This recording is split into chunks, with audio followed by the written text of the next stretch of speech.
The shuttle's hull screamed as it punched through the atmosphere. Commander Lydia Grant gripped the armrest, her knuckles white, watching the diplomatic envoy's face turn gray with fear. Across from her, the Vexari ambassador clicked its mandibles in rapid distress patterns.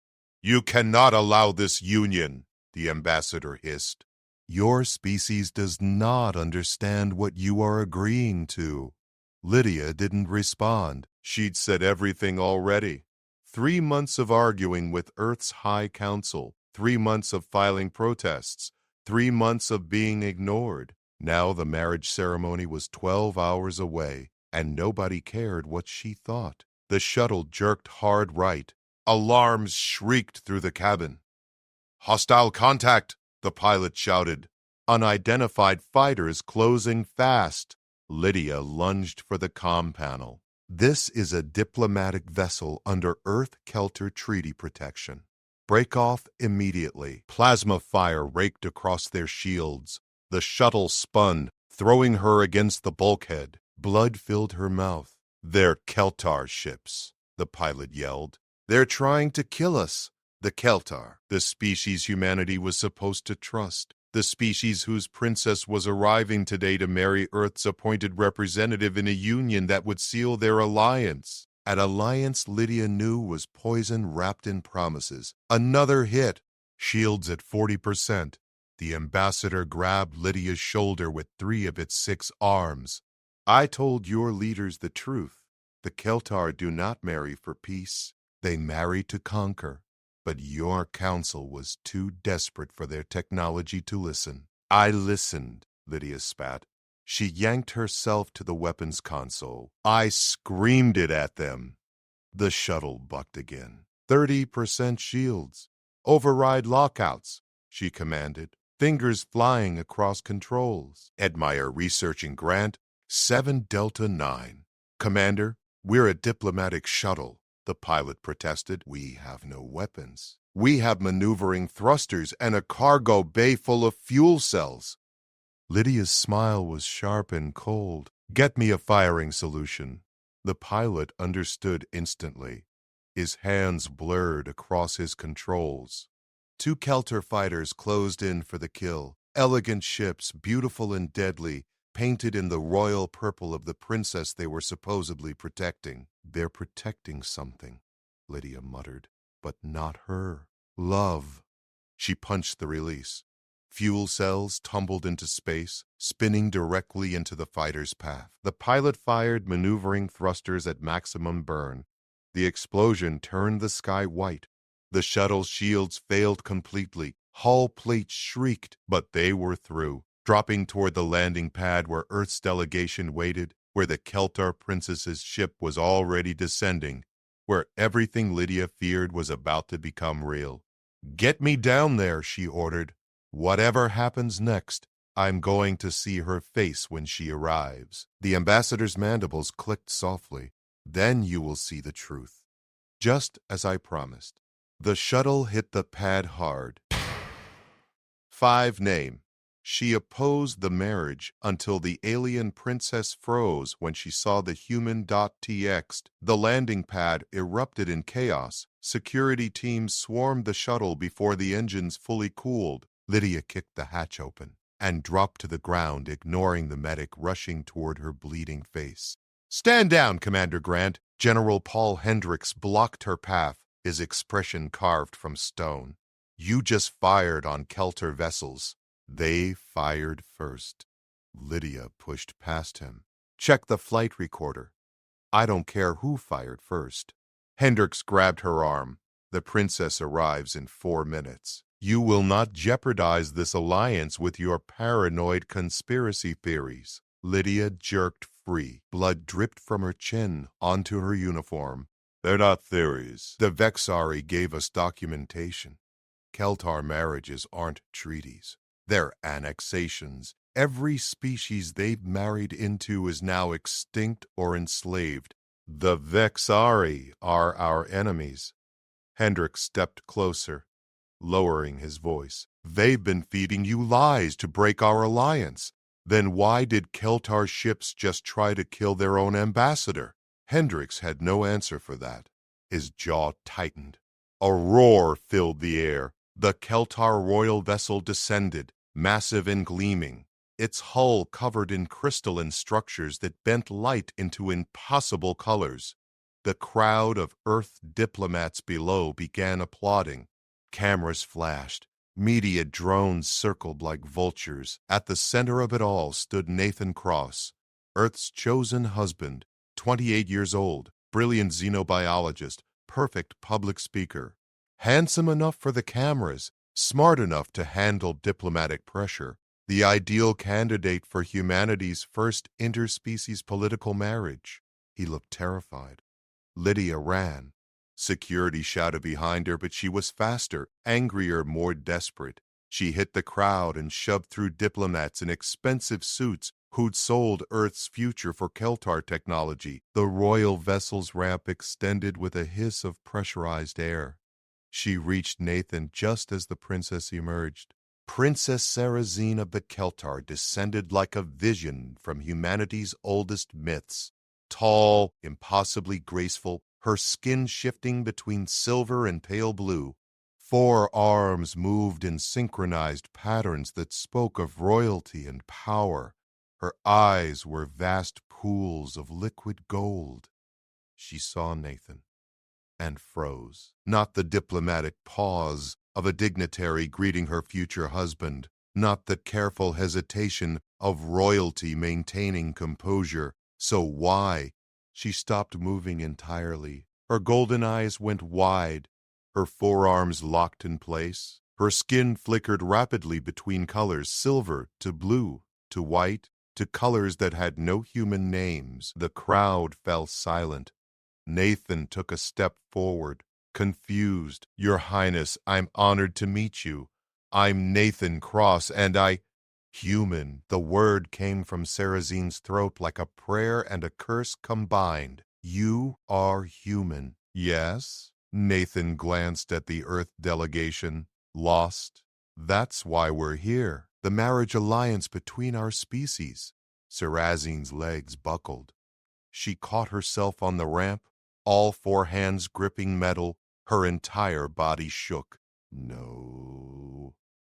Her voice rose. "No, this is not possible. You cannot be here. Humans cannot be here."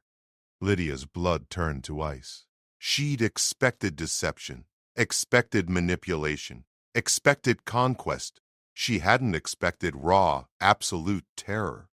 Behind Sarazine, 6 Kelter guards rushed forward.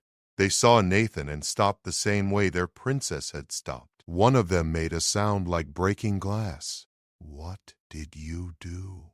Sarazine whispered, her golden eyes locked on Nathan. "How did you survive?" "Survive what?" Nathan's voice cracked.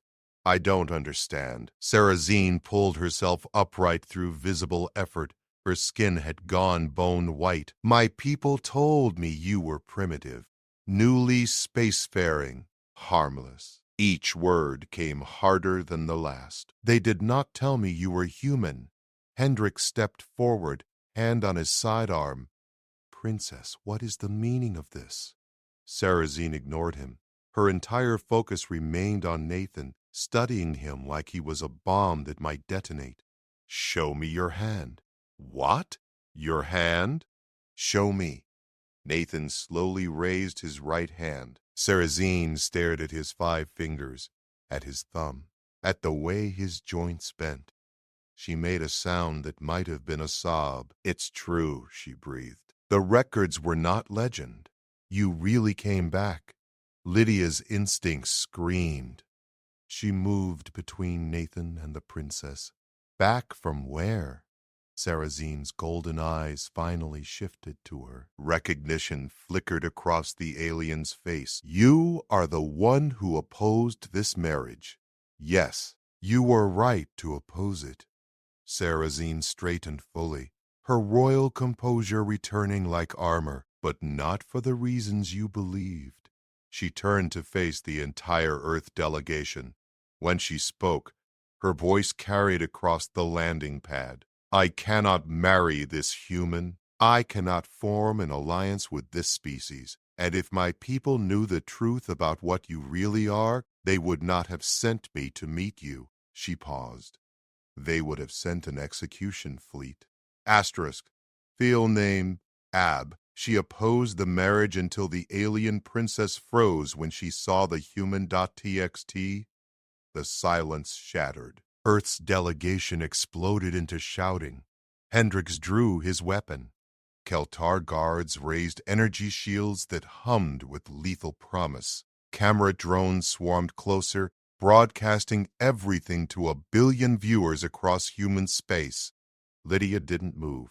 She kept her eyes locked on Sarrazin, watching the princess's skin flicker through colors that read like a panic attack in motion. "Stand down," Lydia commanded, her voice cutting through the chaos. "Everyone stand down right now." Hendricks turned his weapon toward her. "Commander, you are relieved of duty." "General, if you don't lower that gun, we're all dead." Lydia gestured at the Keltar guards. "Look at them. They're not protecting their princess. Look at them. They're protecting themselves from us." It was true. The 6 guards had formed a defensive circle facing outward, shields angled toward the human crowd. Their weapons tracked Nathan's every movement. Nathan raised both hands slowly. "I don't want violence. Nobody needs to die today." One of the guards flinched at his voice. Sarrazin stepped between her guards and Nathan. The movement took visible courage. "You speak of not wanting death. Do you know how many of my people died the last time humans walked among the stars?" "We've never walked among the stars," Hendricks snapped. "Humanity achieved faster than light travel 16 years ago. Before that, we never left our own system." "No." Sarrazin's laugh was bitter and broken. "You never left your system the second time, but the first time you burned across the galaxy like a plague." Lydia's mind raced. Ancient history, buried records, classified files she'd glimpsed during intelligence training, fragments of data that never quite made sense, archaeological sites on Mars and Europa that showed signs of habitation older than human civilization, genetic markers in human DNA that scientists couldn't explain. "You're saying humanity was spacefaring before," she said slowly. "Thousands of years ago." "Not thousands." Sarrazin's skin stabilized to a deep morning blue. "Millions." The word hung in the air like a bomb. Nathan shook his head. "That's impossible. Human civilization is maybe 12,000 years old. We have the archaeological record. We know our history. You know the history you rebuilt after the fall." Sarrazin moved closer, her movements careful, like approaching something dangerous. "Tell me, human, have your scientists ever wondered why your species is so adaptable? Why you survive in environments that kill other species? Why your immune systems learn and evolve so rapidly?" "Evolution," Nathan said. "Natural selection over millions of years." "No, engineering." Sarrazin held up one of her 4 hands. "My people keep records. Ancient records locked in vaults we are forbidden to open except under the most extreme circumstances. When we discovered Earth, when we found you primitive and rebuilding, our council accessed those records." She turned to address the entire crowd. "Humanity did not evolve naturally. You were created as soldiers, living weapons designed to fight a war so terrible that every species who survived it agreed to never speak of it again." Hendricks lowered his weapon slightly. "That's insane, is it?" Sarrazin's golden eyes swept across the humans.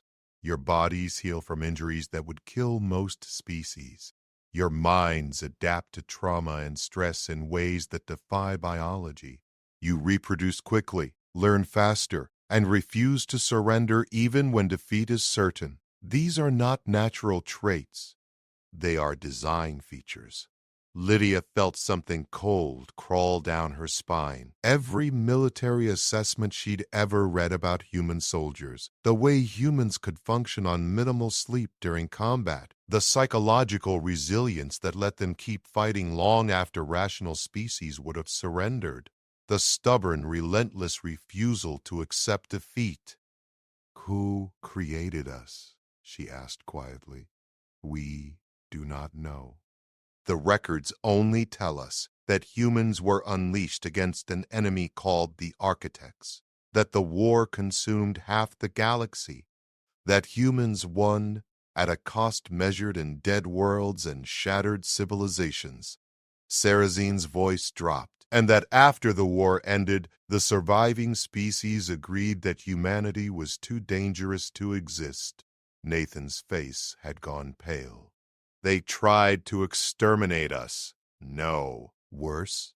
Sarazine's skin flickered to a color like regret. "They stranded you. They destroyed your ships, your colonies, your technology. And they left you on Earth with nothing, hoping you would forget what you were, hoping you would never reach the stars again."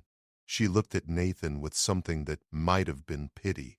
"And my people agreed to marry into yours, to bind you with treaties and alliances, because we believed you were harmless. We thought you had forgotten. We thought we could control you." Lydia understood now, the terror in Sarazine's eyes, the panic of the guards. "But we didn't forget. We just rebuilt." "Yes," Sarazine stepped back. "And if my people learn that humanity has returned to space with all your ancient capabilities intact, they will not negotiate. They will not ally. They will call on every species who remembers the old war, and they will finish what they started millions of years ago." She turned to Nathan. "So I cannot marry you, human, because if I do, if I bind my people to yours, I condemn them to extinction when the truth emerges."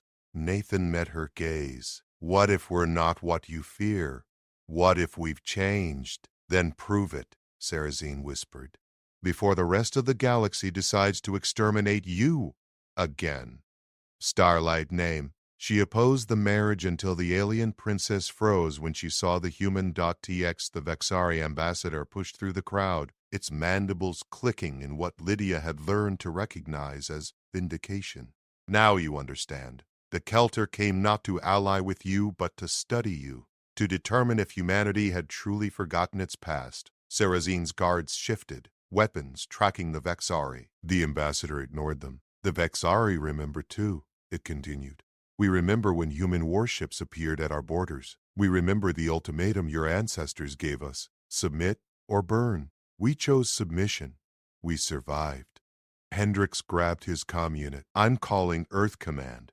We need a full military alert." "No!" Nathan's voice cut through sharp and clear. "General, if you mobilize our fleets, you prove we're exactly what they fear. They just threatened our extinction. They revealed their fear. There's a difference." Nathan turned back to Sarazine. "You said the old humans were created as soldiers, created to fight the Architects. Who were they? What were we fighting?" Sarazine's skin rippled with uncertainty. "The records are fragmentary. The Architects were an enemy so terrible that even your creators feared them. They consumed worlds, converted entire systems into weapon platforms. The galaxy was losing. So they made us," Lydia said. "Weapons that could win." "Yes, and you did win. But the cost was apocalyptic. Entire regions of space are still dead zones where nothing can survive. Planets cracked open, stars extinguished. The war broke the galaxy." Sarazine's 4 hands curled into fists. When it ended, when the Architects were finally destroyed, the surviving species looked at humanity and realized they had created something worse than what they fought. Nathan took a step forward. The Kelter guards tensed but didn't fire. "What made us worse, you could not stop." Sarazine's voice carried centuries of inherited horror. The war ended, but humans kept fighting. You turned on each other when you had no enemies left. You turned on your creators when they tried to deactivate you. You were designed to win at any cost, and you did not know how to do anything else. Lydia felt the pieces clicking into place. The archaeological mysteries, the genetic anomalies, the way human history showed sudden jumps in capability with no clear evolutionary path. So they wiped our memory, reset us to zero. They tried to unmake you gently. Sarrazin gestured at Earth, hanging in the sky above them. One planet, one chance to become something other than weapons. And for millions of years, it worked. The Vexari ambassador moved closer until 16 years ago, when you achieved faster-than-light travel again, when you began spreading into space exactly as you did before. Hendricks kept his weapon ready. We've colonized 6 systems. We've made peaceful contact with 8 species. We haven't conquered anyone. Not yet, the ambassador hissed. But you are still young, still rebuilding. What happens when you reach your old strength? When you remember what you were designed to do? Nathan's jaw tightened. We're not programmed killing machines. We're people. We have art, philosophy, culture. We choose our own path. The old humans believed that too. Sarrazin's sadness was palpable. Until they did not. Lydia's mind raced through tactical scenarios. If what Sarrazin said was true, every species in the galaxy had reason to fear humanity's return. The moment word spread that humans were the ancient weapons reborn, they'd face a unified extermination effort. Billions of humans across 7 systems against an entire galaxy of species that remembered the old war. How long do we have? She asked. Before the word spreads?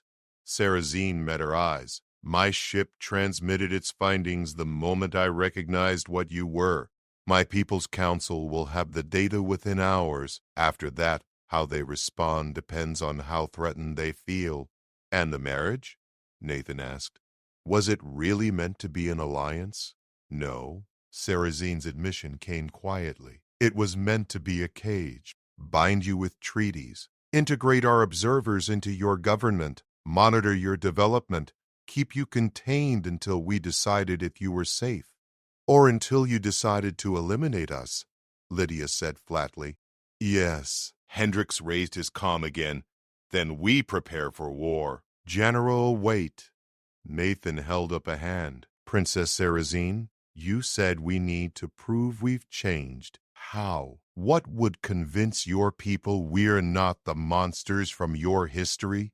Sarrazin's skin flickered through rapid colors, decision and doubt warring across her features. I do not know if anything could convince them.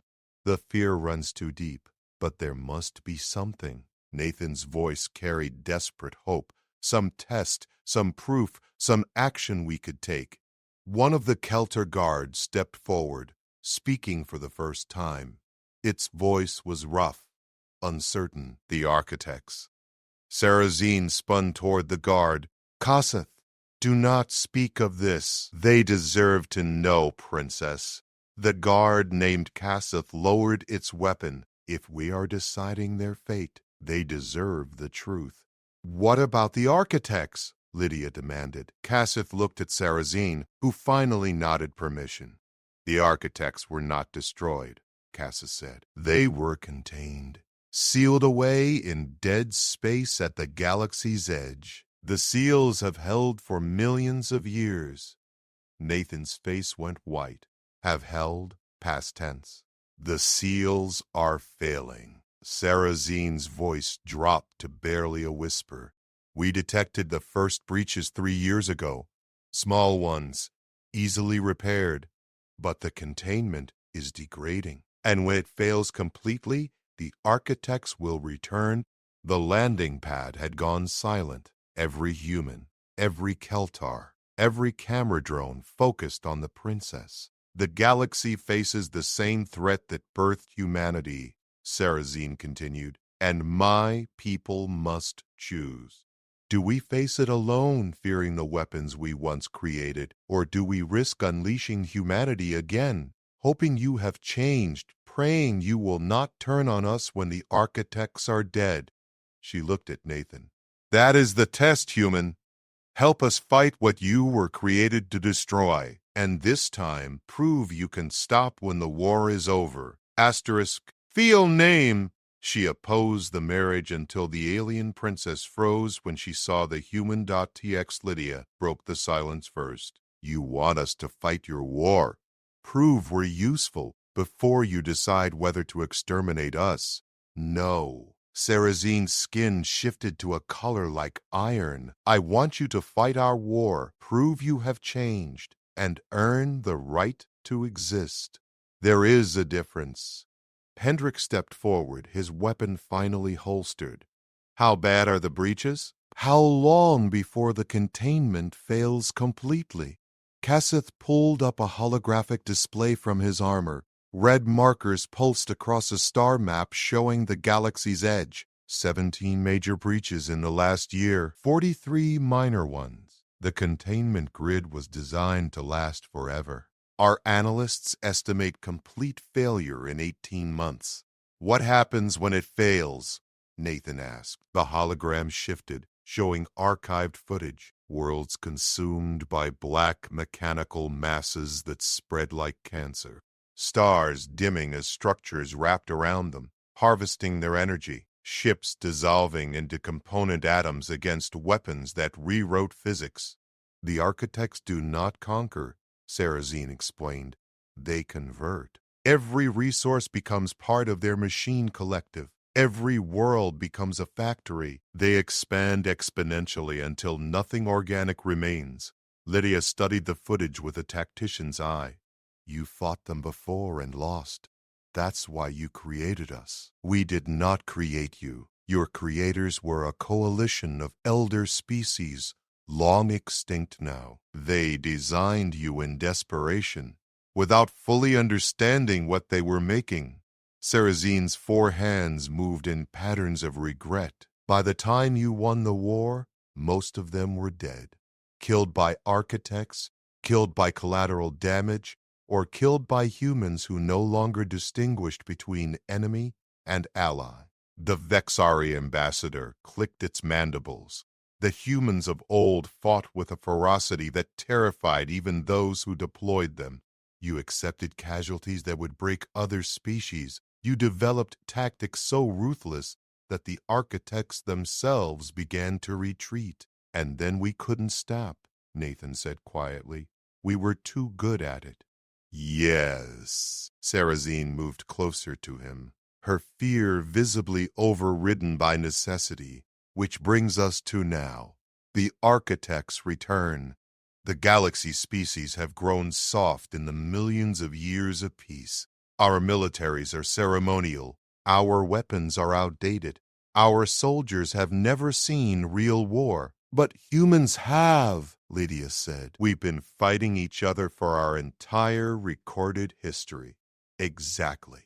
Kassith's tone carried something like respect. Every generation of humans knows war. You never stopped preparing for conflict, even when you forgot why you were good at it.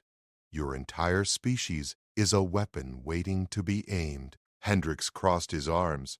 So you want us to be your weapon again? Fight your war, save the galaxy, and then what? You lock us back on Earth and hope we forget again? Sarrazin's skin flickered with genuine uncertainty. I do not know. The decision would be made by the Council of Species, representatives from every surviving civilization. If you help us survive, if you prove you can fight without becoming the monsters from history, perhaps they grant you a place among us.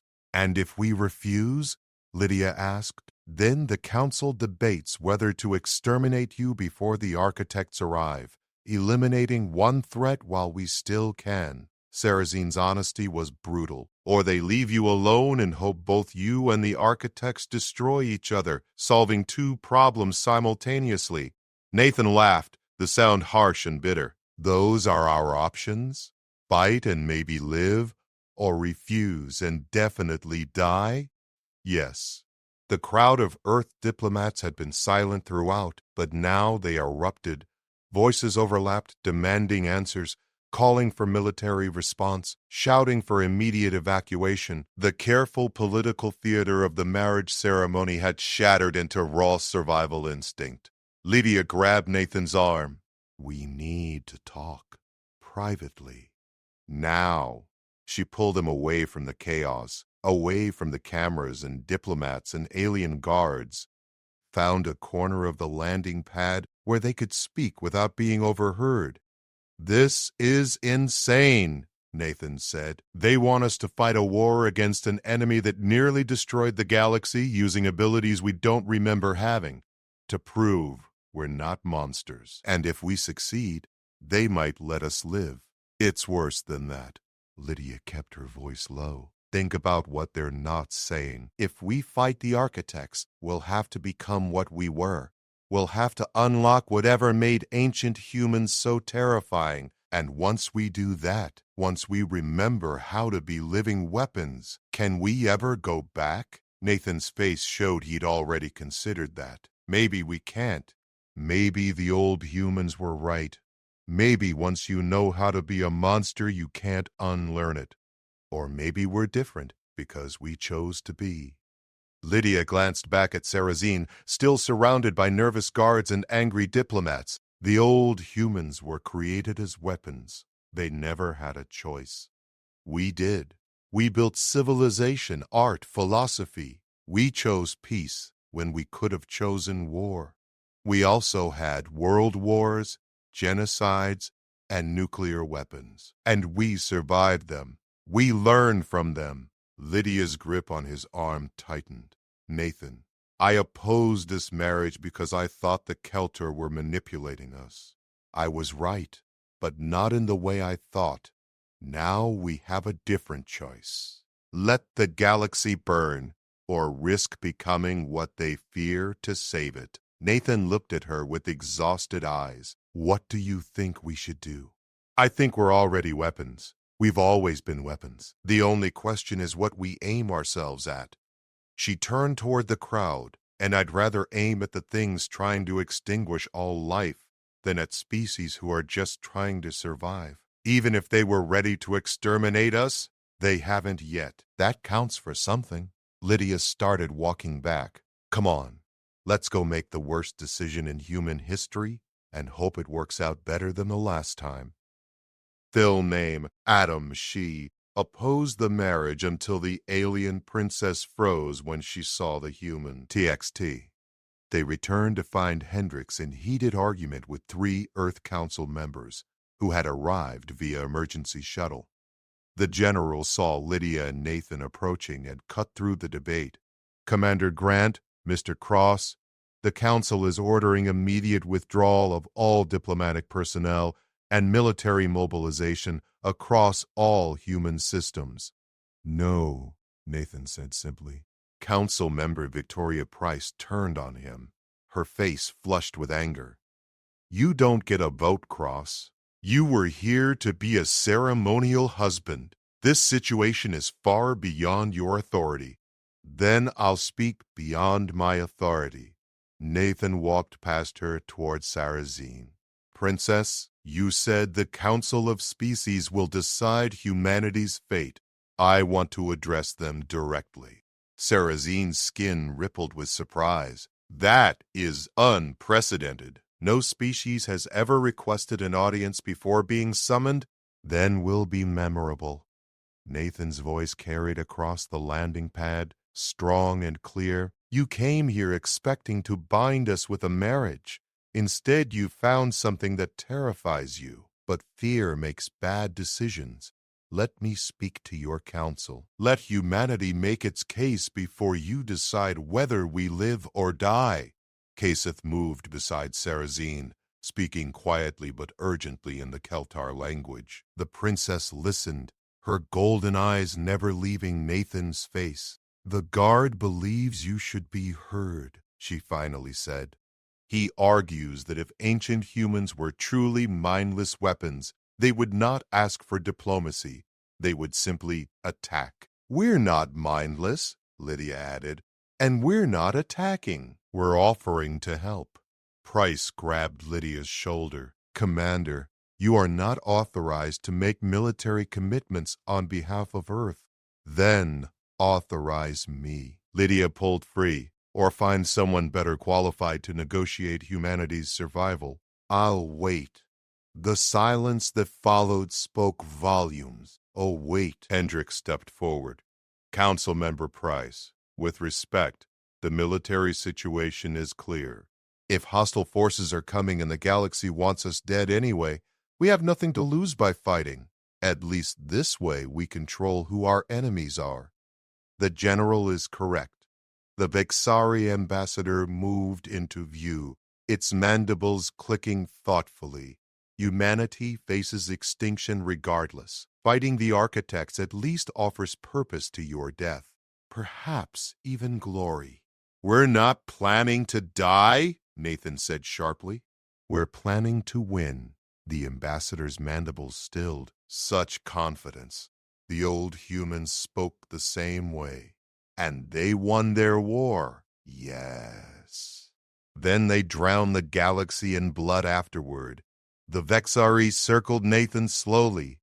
But perhaps you are right. Perhaps this time will be different. The Vexari will support your request to address the Council. We too wish to see what modern humans have become. Sarazine's skin shifted through rapid colors, decision, doubt, fear, and something else. Hope, maybe, or desperation. I will transmit your request, she said. But the Council convenes at the Nexus Station, neutral ground at the galaxy's center.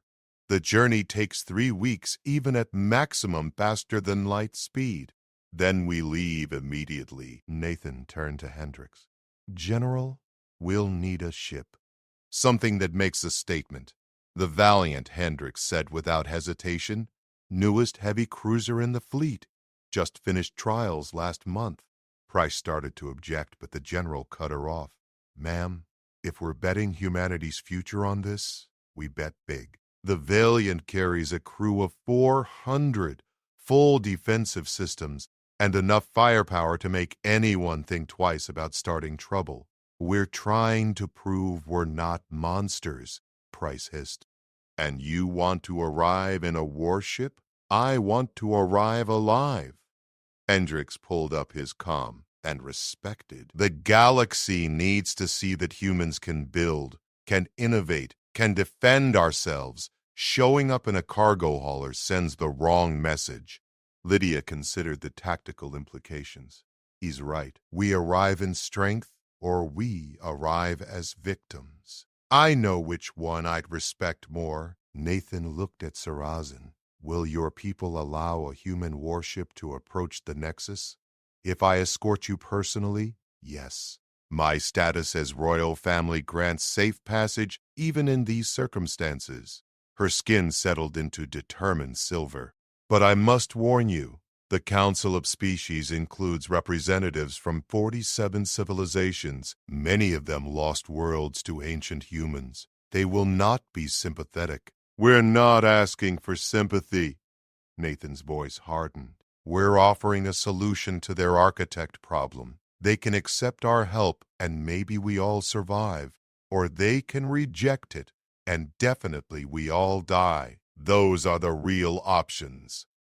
Kasit's weapon lowered completely. You speak like a soldier, human, like someone who has seen war. I am a xenobiologist. I've never fired a weapon in my life. Nathan met the guard's eyes. But I understand survival. Every species does whatever it takes to survive. Humans are no different. That is what they fear, Sarazine said softly. That humans will do whatever it takes and that nothing will stop you. Then they should fear the architects more. Lydia stepped beside Nathan. Because whatever we might become, at least we're offering to fight on their side. The common Hendricks' hand buzzed. He listened for a moment, then looked up with grim satisfaction. The Valiant is prepped and ready. Captain Rodriguez says she can have the ship in orbit within the hour. Price made one final attempt. The Council will never authorize this insanity. The Council isn't here. Hendrix's smile was cold, and by the time they issue orders to stop us, we'll be 3 systems away and accelerating. Nathan extended his hand towards Sarrazine. The princess stared at it, at his 5 fingers and opposable thumb, at the appendage that had made her freeze with recognition and terror. Slowly, carefully, she reached out with one of her 4 hands and grasped his. "We travel together," Nathan said. "Human and Keltar, we face the Council together. And if they refuse to listen, if they choose extinction over alliance, at least we tried." Sarrazine's skin flickered one final time before settling into resolute gold. "Then we leave in 1 hour. Gather what you need. Say goodbye to anyone you must. Because when we reach the Nexus, everything changes." She looked past Nathan to Lydia. "And you, Commander, the one who opposed this marriage, are you prepared to see it through to whatever end awaits?" Lydia thought about the architects waiting at the galaxy's edge, about ancient humans who had been too effective at their job, about a species that had forgotten it was a weapon and now had to remember or die. "I opposed the marriage because I thought it was a trap," she said. "Turns out the whole galaxy is the trap. But at least now we know what we're fighting for." "And what is that?" "The right to choose what we become." Lydia's smile was sharp. "Instead of letting fear decide for us. Asterisk, fill name. Asterisk, she opposed the marriage until the alien princess froze when she saw the human.txt. The Valiant cut through faster than light space like a blade through silk. 3 weeks of transit, 3 weeks of humanity's finest warship, carrying its most desperate delegation toward the galaxy's judgment." Lydia stood on the bridge watching stars streak past, Nathan beside her, Sarrazine studying every detail of human engineering with cautious fascination. "Your ship is more advanced than it should be," the princess said quietly. 16 years of faster-than-light capability should not produce this level of technology. We learn fast. Captain Sofia Rodriguez kept her eyes on the displays. "Humans are good at that." "Too good," Sarrazine murmured. "Like you remember how, even when you should not." The Nexus station appeared ahead, a massive structure that dwarfed anything humanity had built. Thousands of ships from hundreds of species orbited it like moons around a planet. Every civilization that remembered the old war gathered to decide humanity's fate. "They're here," Cassith reported from his station. "All 47 council species, and their military escorts." Rodriguez studied the tactical display. "We're outnumbered about 8,000 to 1. Good odds for humans," Lydia said, then caught Sarrazine's alarmed look. "That was a joke." "Mostly." The comm crackled. A voice spoke in a language Lydia didn't recognize, but the translation came through immediately. "Human vessel Valiant, you are cleared to dock, but your weapons must be powered down completely." Rodriguez looked at Nathan, who nodded. "Comply. We came here to talk, not fight." The Valiant settled into dock with mechanical precision. Lydia led the delegation through corridors filled with species she'd never seen, all of them watching humanity's representatives with expressions ranging from curiosity to naked hostility. The council chamber was vast and circular, with representatives seated in tiers that rose toward a domed ceiling. At the center stood a single platform, isolated and exposed. "You will speak from there," Sarrazine explained. "Alone. It is tradition." Nathan walked to the platform without hesitation. Lydia wanted to follow, but Sarrazine's hand stopped her. "This moment must be his." "Trust him." The chamber fell silent. 47 species, billions of years of collective history, all focused on one human standing alone. An elder being that looked like crystallized thought spoke first.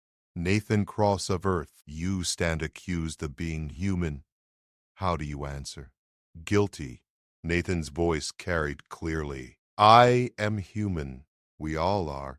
And we remember nothing of what you fear. Ignorance is not innocence, another delegate said, its form shifting like liquid metal. You are what you were designed to be, whether you remember or not. Then judge us on what we've done, not what ancient humans did. Nathan gestured at the assembly. We've had faster-than-light travel for 16 years. We've contacted 8 species. We've colonized 6 systems. How many wars have we started? How many worlds have we burned?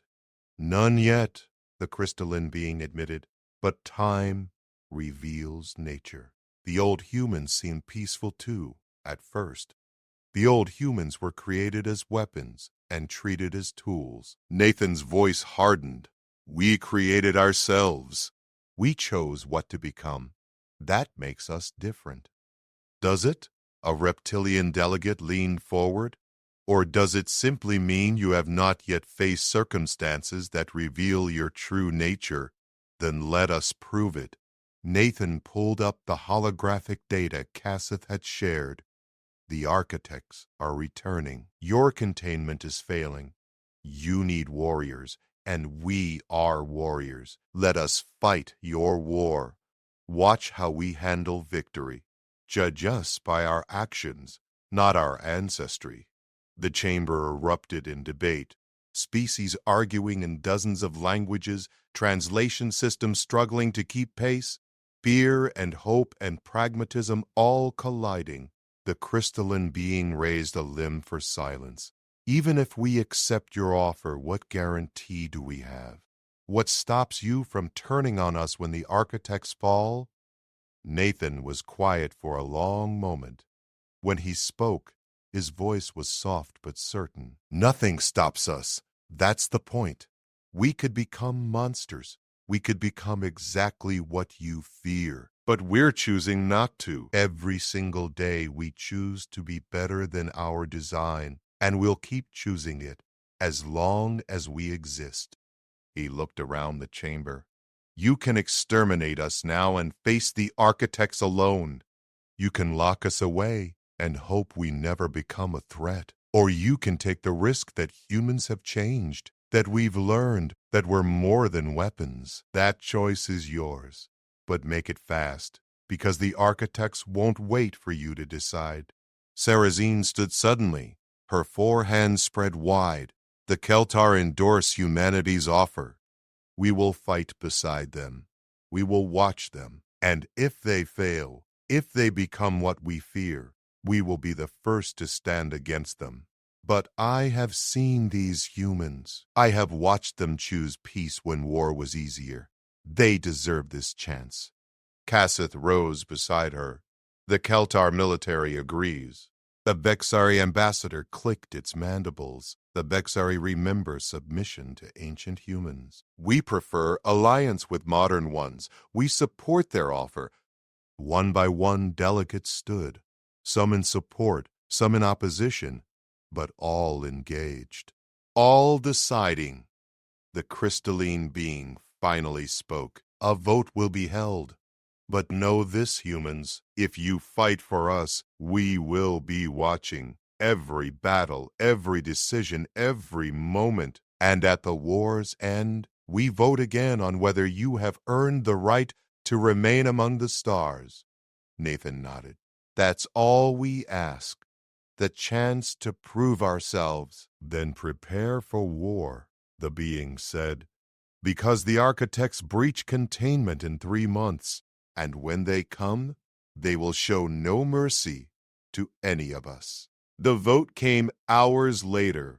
31 species in favor, 16 opposed. Humanity would fight. Lydia found Nathan on the observation deck, staring at the assembled fleet beginning to mobilize. We did it, he said quietly. We bought ourselves time. We bought ourselves a war. Lydia stood beside him. And the chance to become exactly what they fear, or the chance to prove we're more than our programming. Nathan's reflection smiled in the viewport. I opposed this marriage too, you know. When they told me I was chosen, I thought it was political theater. It was, just not the theater anyone expected. No! Nathan's smile faded. Sarrazine told me something before the vote. The old humans had a saying, a warning they gave themselves when they realized what they were becoming. What was it? We are the weapon. We decide the target. We control the trigger. Nathan turned to face her. They forgot the last part. They let others control them, point them, use them. And when they tried to take control back, it was too late. We won't forget, Lydia said. We can't afford to. No, we can't. Nathan looked back at the fleet. 3 months until the architects arrive. 3 months to remember how to be weapons without forgetting how to be human. Lydia placed her hand on his shoulder. Then we'd better get started. Because the galaxy is watching, and we only get one chance to get this right. In the distance, the first human warships began joining the Allied fleet. Weapons that had forgotten their purpose, now remembering. People who had built themselves from ruins, now choosing what they would become. The architects were coming, and humanity would be ready. Not because they were designed to fight, but because they chose to. Asterisk Thiel name, asterisk. She opposed the marriage until the alien princess froze when she saw the human.tx.